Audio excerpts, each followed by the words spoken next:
Dışarıya çık. Sana bir şey söyleyeyim. Şu karşılamasını karanlısı bizim başkan. Açık elbiseler bizim olabilir. Abla iyi örnek. Ben veririm. Azerbaycan.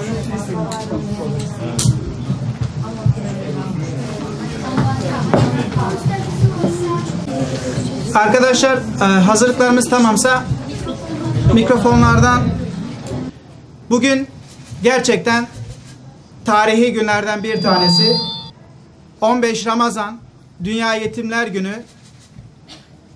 Hep beraber çocuklarımızla beraber dünyaya barışı ve huzur mesajını vereceğimiz bir önemli buluşmayı hep beraber gerçekleştiriyoruz. 2014 yılında İHA İnsani Yardım Vakfı'nın teklifiyle beraber İslam İşbirliği Teşkilatı'na ait 57 farklı İslam ülkesinde ortak kararla beraber ilan edilen Yetimler Günü her yılın 15 Ramazan'ında idrak ediyoruz.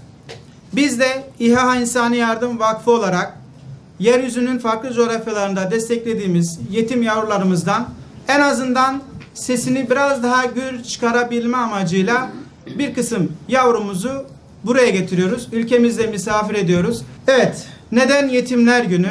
Maalesef belki son yılların en sıkıntılı, savaşın, acıların, ızdırapların en yoğun olduğu dönemleri maalesef beraber yaşıyoruz. Biz bu anlamda ailesini kaybeden, istismar edilen, maalesef kirli hesaplara alet edilen çocuklarımızla ilgili bir farkındalık oluşturmak için bugün burada sizin huzurunuzda çocuklarımızla beraber bütün dünyaya bir kardeşlik, bir barış, bir huzur mesajı vermek için hep beraber buradayız. Aslına bakıldığı zaman biz bugün okullarda çocuklarımıza kısa bir süre sonra karne vereceğimiz bir süreçte biz biraz daha erken davranarak toplumun vicdanına, insanlığın vicdanına bir karne hazırladık. Bu karneyi de bugün vesilesiyle inşallah sizler vesilesiyle beraber ülkemize, sadece ülkemize değil dünyanın her köşesine bir vicdan, bir insanlık karnesi olarak inşallah takdim edeceğiz. Tabii keşke çocuklarımızın karneleri gibi çok iyi karneleri paylaşmış olabilsek ama siz de incelediğiniz zaman göreceksiniz bu karnenin içerisi maalesef kırıklarla dolu, bu karnenin içerisi acılarla dolu, bu karnenin içi üzüntülerle dolu maalesef. Özellikle savaş bölgelerinde istismar edilen çocukların yaşadıkları, karşılaştıkları psikolojik veya affınıza sığınarak paylaşıyorum cinsel istismarların hangi boyutlarda olduğunu bu rapor vesilesiyle hep beraber müşahede etmiş olacağız. 1924 yılında Cenevre Çocuk Bildirgesiyle başlayan bir süreç. Çocuk Hakları Bildirgesi, beyannamesi süreci. Yine 1959'a kadar maalesef hiç adımın atılmadığı Çocuk Hakları Bildirgesiyle alakalı 20 Kasım 1989 yılında yeni bir adım atıldı. Yine Birleşmiş Milletler'in gözetiminde Çocuk Hakları Bildirgesi nihai halini aldı.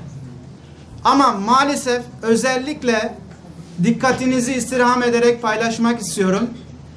Bütün dünya ülkelerinin çok büyük bir kısmının taraf olduğu bu bildirgede maalesef Amerika taraf değil. Tabii ki bu taraf olmamayı çok iyi algılamak lazım.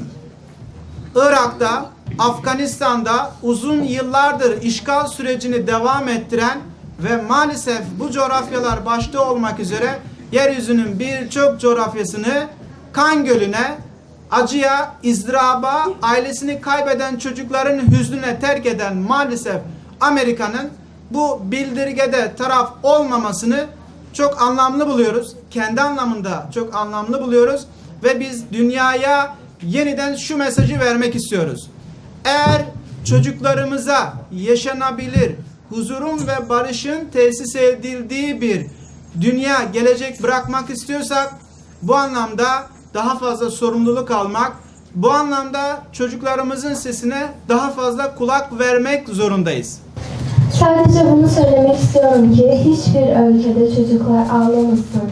Onlar anasız, babasız, evsiz, eşiksiz kalmasın. İnşallah hangi ülke işgal altındaysa yeniden onların topraklarda kaytarılır. Bizim gibi birçok çocuklar da yeniden öz yurtlarına, evlerine kaydır. Ben dünya bunu söylemek istiyorum ki dünya hep barış içinde kalsın. Barış içinde kalırsa insanlar telef olmaz, hiç kimse ölmez. Dünya hep mutlu olur.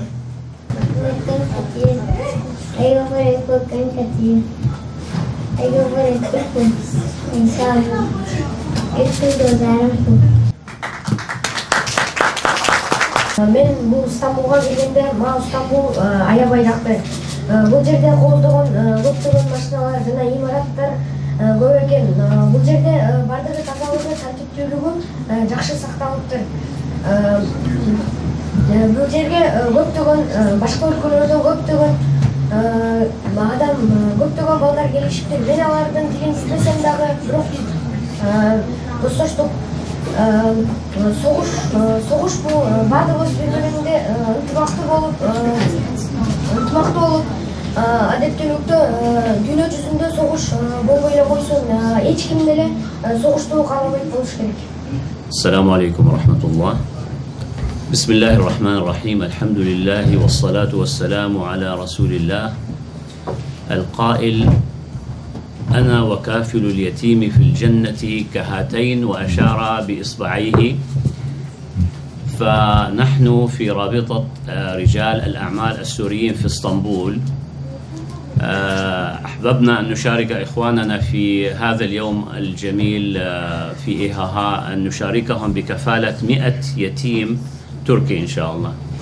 وهذا تعبير بسيط جدا نشكر فيه أهلنا وشعب تركيا العريق الرائع الذي قدم للسوريين الكثير.